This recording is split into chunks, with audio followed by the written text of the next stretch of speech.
In the physical world, the most important aspect is geometric perfection. Once steel and concrete came, we thought we can build like this, we can build like this, we can build like this. Right now there is a fight going on between this structure and the gravity, going on. Gravity will win for sure. It's not a factory shed we're building, just for aesthetics. They were willing to invest their lives absolutely, everything they got.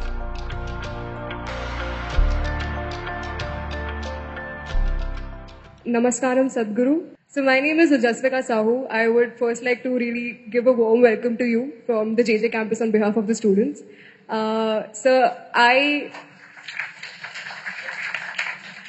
We architecture students especially, were really aroused and excited about this event, mainly because we are very well aware of your contributions to your Coimbatore ashram.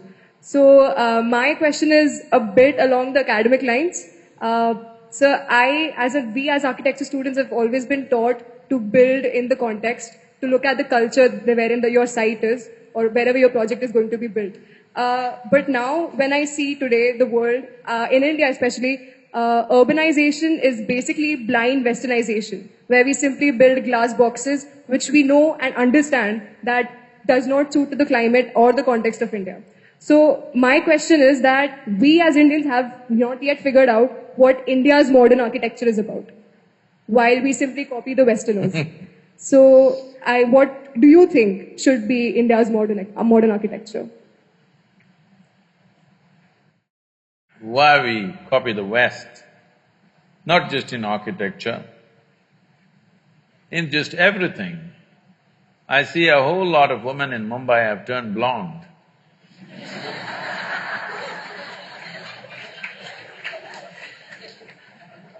I have no problem if your hair turns blue or green or purple or red, but blonde. I have no problem with that color either, it's just that they left us 70 years ago, but they're still living in our minds, at least as a generation. We must stay away from that. When you're completely away, then you can make your hair color whatever the hell you want, but not in imitation of somebody, isn't it? You can make it whatever color you want to paint 7 colors in your hair, please do it, I have no issue about that. But you shouldn't be doing it because some color is superior to your color. That's apartheid, isn't it? Unfortunately, when I see even in United States, a whole lot of African American people have blonde hair these days. All this fight about civil liberties, here it is in the form of hair.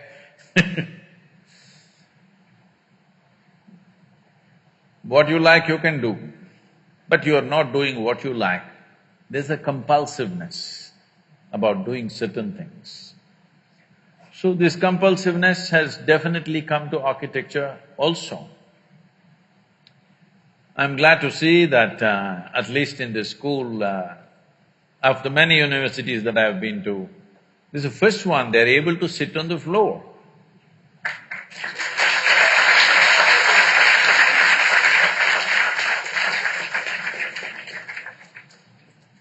Most people are stuck like this,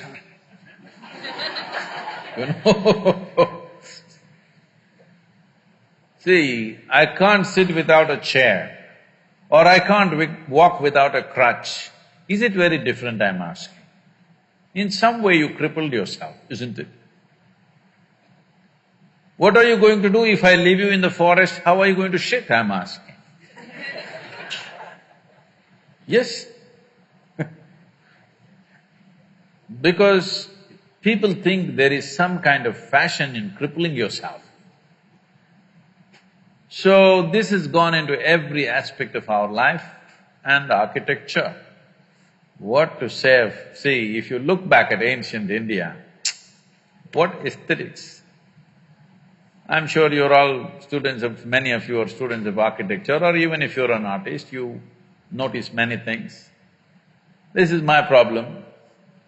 When I look at something, even if it's little off, even if it's minutely off, my eye doesn't miss it. So all the time everything bothers me little things which are off, geometrically off. Because my experience of life is largely geometric. For me, colors, textures, everything comes later. For me, something is geometrically right is very, very important. Because this is the essence of creation. In the physical world, the most important aspect is geometric perfection. The planets are going around the sun for quite some time,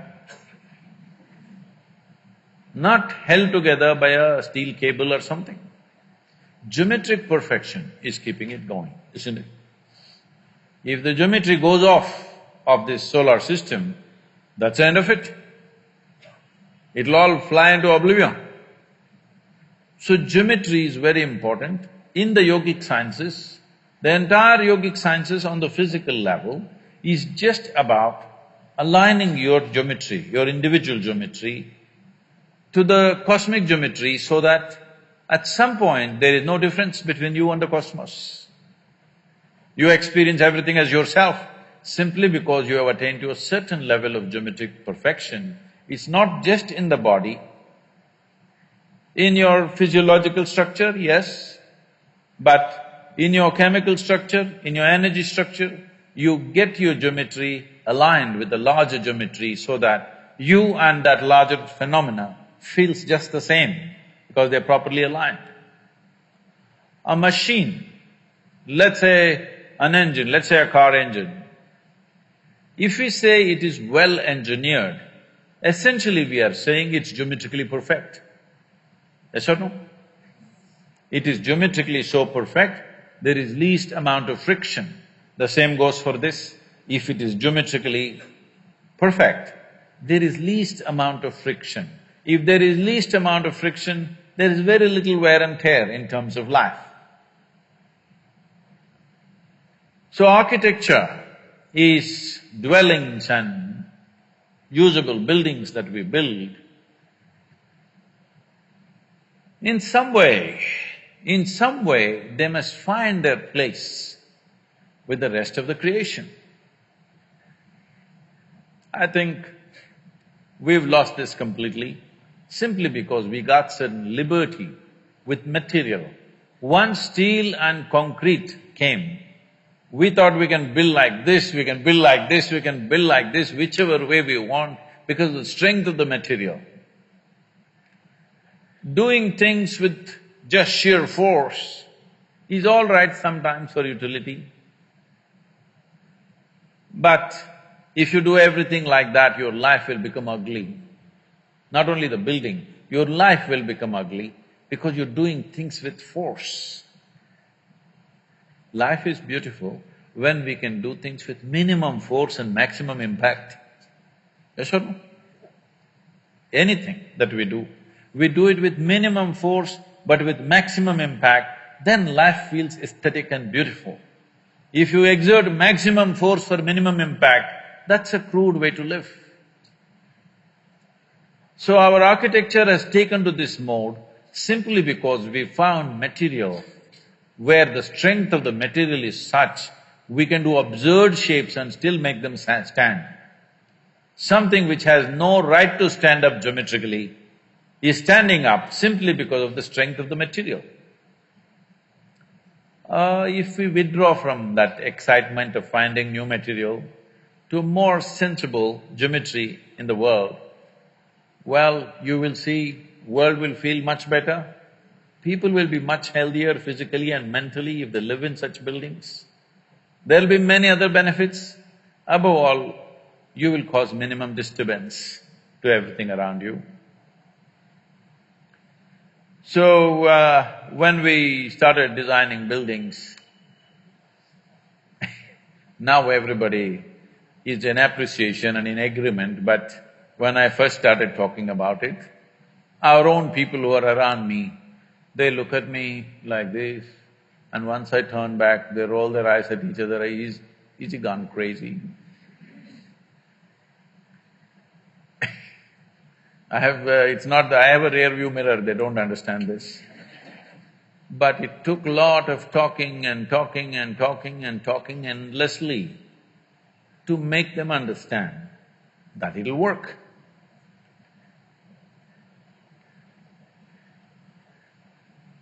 Some of you said you've been there, is it so? So, today all the utility buildings, other things that are being built in many different ways. But fundamentally, anything concerned with the spiritual process in the temple that was built there, mainly they're standing because of geometric perfection, not because of the strength of the material. For example, the dome, it's the largest elliptical dome of its sort, 72 feet in diameter. It's not semicircular, it's elliptical like this.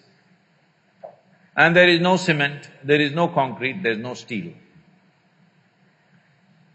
The simple technology is all the bricks are trying to come down at the same time, but they cannot come down. It's just like if 10 of you try to go through the door at once, you cannot go unless one person has some courtesy and they step back. It's my confidence in the bricks that they don't have courtesy, none of them will ever step back. So they stood there. The force of gravity, which is supposed to bring it down, held it up. See, right now this building, any flat roof for that matter, right now there is a fight going on between this structure and the gravity, going on. Right now going on or not? It is going on. One day somebody will win. Who do you think will win? Gravity will win, for sure. But we built buildings in such a way, because of gravity, it is staying up. It is not something, if you observe things in nature, it's all… a whole lot of things are built like this. So, we never used any steel, just brick, soil, sometimes a percentage of lime, that's about it. And the feel of these buildings is very different because there is no tension in the building, there's no stress happening all the time. So I keep joking, see, the building itself is meditating, at least you'll better learn something. The buildings are meditative because there's no stress in them. They're using the forces which are trying to pull them down as the force to stay up. This is something every human being should learn. What are the forces which try to bring us down? That is what you must use to go up. In a way, if you know something about aerodynamics, you would know aerodynamics is not against gravity. It is just using gravity to take off in a certain way. An airplane with the right kind of wings is not necessarily against gravity. But a rocket is against gravity.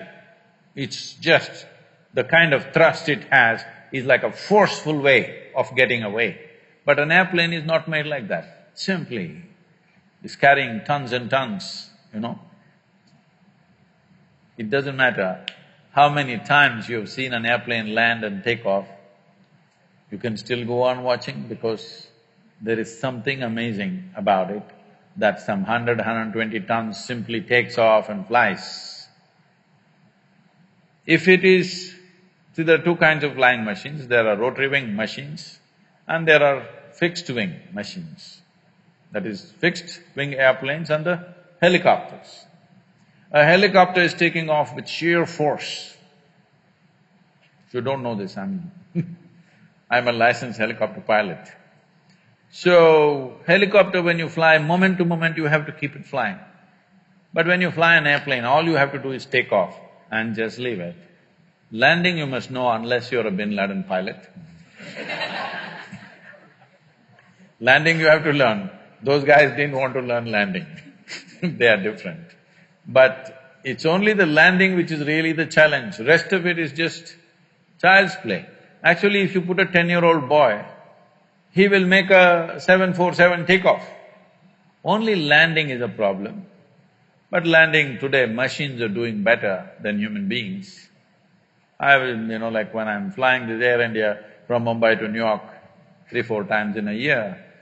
Sometimes I'm there with the pilots talking to them, then I was just discussing these things and said, to what extent are you using the autopilot?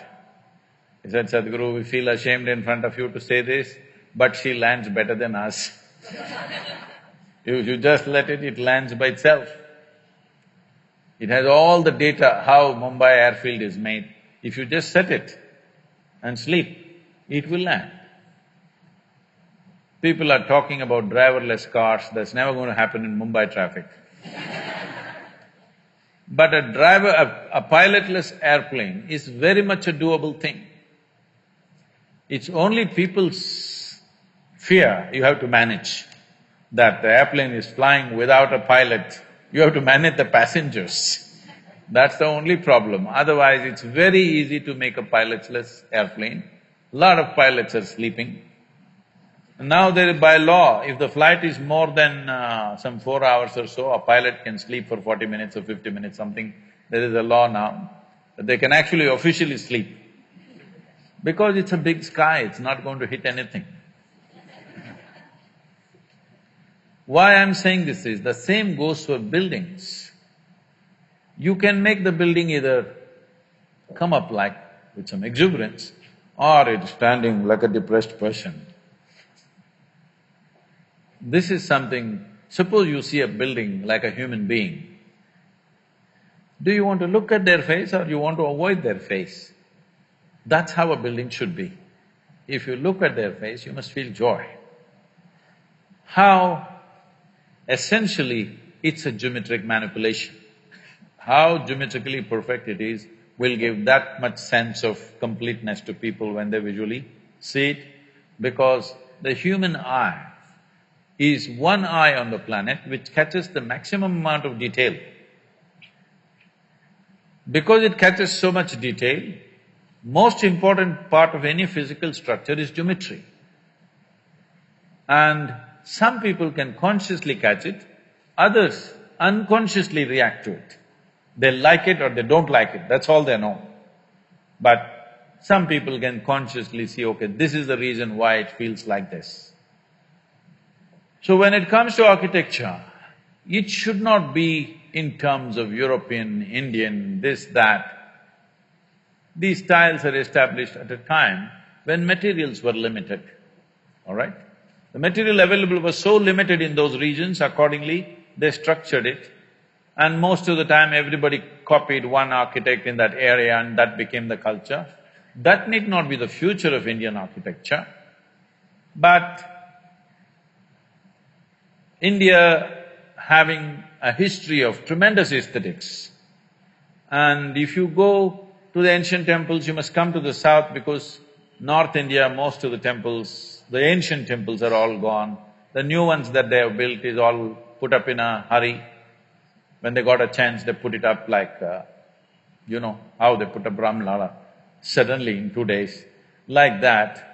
But if you come to the south and see, one amazing thing you will see is their sense of geometry. Unbelievable.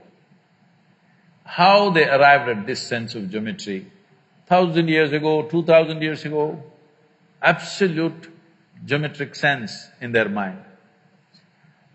Well, you have seen the Kailash, I'm sure, at Ellora, the Kailash temple. You have seen Belur Halebeedu, have you? The Karnataka temples? Oh, it's a must-see. It's just a must-see for any human being, especially those of you who are in architecture, art, whatever you are into. Some aesthetics you are into means this is something you must see. It's more than seeing those sculptures. You must look into the minds of people who did this. If you want to look into their minds, you must withdraw yourself into that time zone. It's over 1,000 years ago, when there were no cranes, when there were no machines, when there were no trucks, when there were no any kind of mechanical things, all by hand. Why would somebody endeavor to do something so phenomenal and so almost superhuman in terms of engineering and the physical difficulty of lifting these huge rocks and doing this carving business? Why would anybody do that? What kind of passion should be firing those people to do this is unbelievable. If you see the Tanjavur temple, have you seen? This Gopuram weighs, I think, what, 180 tons, huh? 180, is it? Does anybody know? I think somewhere in that range, over 120 tons for sure. And it is at a height of 160 feet. They put a ramp of 10 miles, a mud ramp, and they brought this single piece of stone, 160 feet high above, and made a gopuram out of it. Exquisitely carved. Well, in Karnataka, what they carved is soapstone. In Tamil Nadu, Tamil people are crazy. They carved granite into very fine structures, which is far more difficult than carving soapstone. And they put it up there. What is it that's firing these human beings? Before you take up any project, you must visit this and see what kind of human beings are these, you know? Just for aesthetics, you understand? Not for livelihood. It's not a factory shed we're building, just for aesthetics. They were willing to invest their lives absolutely, everything they got. I think we need that culture back if we want to create a beautiful India, very important.